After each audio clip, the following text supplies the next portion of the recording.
Putak. Paano kung ma-report kayo dahil sa kidnapping, ha? Hindi magagawa magsumbong ng nanay dahil illegal immigrant siya. Ibalik niyo yung bata sa nanay niya! Kung ganun pala, burahin mo na lang yung mga utang ng nanay niya. Inutusan mo kami kolektahin yung pera. Sumusunod na kami sa'yo, ah! Eh, ito ano to? May say pa ba sa inyong kontratang to? Sumunod kayo sa kontrata!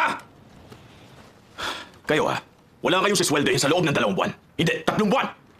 Pero bakit naman, sir? Kailangan nyo rin kaming swelduhan kahit... Bira, wala namang ganyanan. Ginagawa namin ito para sa'yo. Dala namin dito yung bata bilang collateral. Lumayas na nga kayo! Ilabas mo yan, Jombe. Oo. Uy, halika na. Tingnan mo. Sinabi niyan darating siya na alas 9 ng umaga. Pero ano, pasado alas 12 na. Kaya mabuti pa sabihin mo sa amin kung saan kayo nakatira. Sa ganung parang ka lang namin may babalik sa kanya. Ay, pambihirang batang to. Ang hirap kausapin. Dapat talaga. Chief, ano kaya kung lumiko na lang tayo para makaiwas sa traffic?